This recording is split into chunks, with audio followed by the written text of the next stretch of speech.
अपने प्रोडक्ट को मार्केट में सबसे अलग बनाने के लिए अपनी पर्सनैलिटी को उसका हिस्सा बनाइए, क्योंकि प्रतिस्पर्धी आपके प्रोडक्ट को कॉपी कर सकते हैं लेकिन आपकी पर्सनैलिटी को नहीं। अगर दो लोग अमेरिकी निवेशक मार्क क्यूबन के सामने खड़े हों, एक जिसने एमबीए किया हो और दूसरा जिसने रिवर्क किताब पढ़ी हो, तो मार्क क्यूबन उसी को पैसा देंगे जिसने रिवर्क पढ़ी हो। यह किताब इतनी दमदार है, तो आइए जानते हैं कि इस किताब में आखिर है क्या। आज की युवा पीढ़ी ने बिजनेस को startup, entrepreneur, revenue, funding, Roy जैसे भारी भरकम शब्दों से जटिल बना दिया है। लेकिन आज हम रिवर्क किताब के कुछ मुख्य सिद्धांत जानेंगे जिसे बेस कैंप के संस्थापक जेसन फ्राइड ने लिखा है। इन सिद्धांतों से आप जानेंगे कि बिना डिग्री, महंगे सूट और लग्जरी ऑफिस के भी एक सफल और प्रॉफिटेबल बिजनेस कैसे शुरू किया जा सकता है। खुद जेसन फ्राइड ने यही किया और बेस कैंप को $1 अरब की कंपनी बना दिया। आज 3 मिलियन से अधिक कंपनियां बेस कैंप का इस्तेमाल अपने प्रोजेक्ट्स मैनेज करने के लिए कर रही हैं। और मजे की बात यह है कि बेस कैंप में केवल 56 कर्मचारी हैं और कंपनी लगातार प्रॉफिट में बढ़ रही है।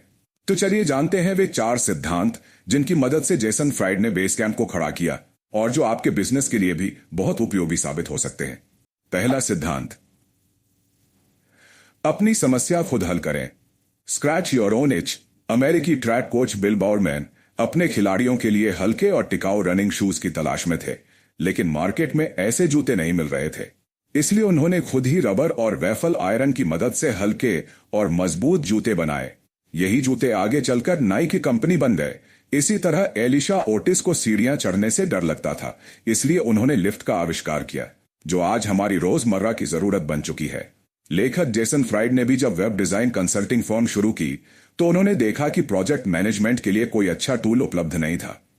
इसलिए उन्होंने खुद के लिए एक सॉफ्टवेयर बनाया जो इतना पॉपुलर हुआ कि उन्होंने वेब डिजाइन छोड़कर इस सॉफ्टवेयर को बेचना शुरू कर दिया और आज वह उन्हें अरबों कमा कर दे रहा है। इन तीनों उदाहरणों में एक चीज समान थी, हर किसी ने अपनी खुद की समस्या का समाधान खोजा और वही उनका बिजनेस बन गया। तो आप भी अपनी रोजमर्रा की जिंदगी में ध्यान दें कि कौन सी समस्या आपको सबसे ज्यादा परेशान कर रही है और उस समस्या का समाधान खोजें।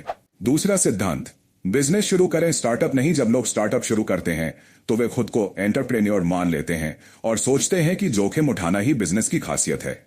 इसी सोच में वे महंगे ऑफिस, ब्रांडिंग और विज्ञापन के लिए जरूरत से ज्यादा फंडिंग ले लेते हैं और अपने ही स्टार्टअप पर नियंत्रण खो बैठते हैं।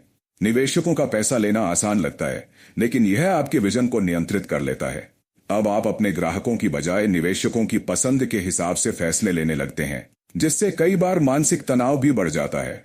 इसलिए लेखक कहते हैं, एंटरप्रेन्योर जैसे भारी भरकम शब्दों को भूल जाइए और खुद को बिजनेसमैन समझिए।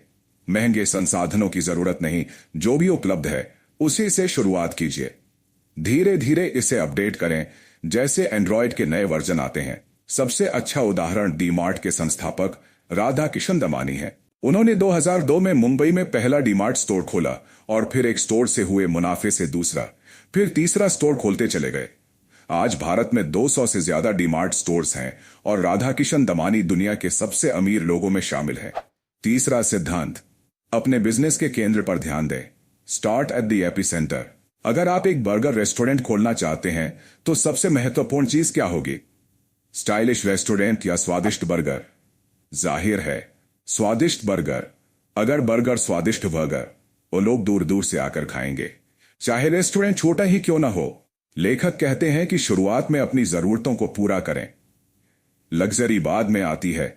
जैसे घर बनाते समय पहले उसकी नींव और संरचना बनाई जाती है, फिर रोशनी और इंटीरियर पर ध्यान दिया जाता है।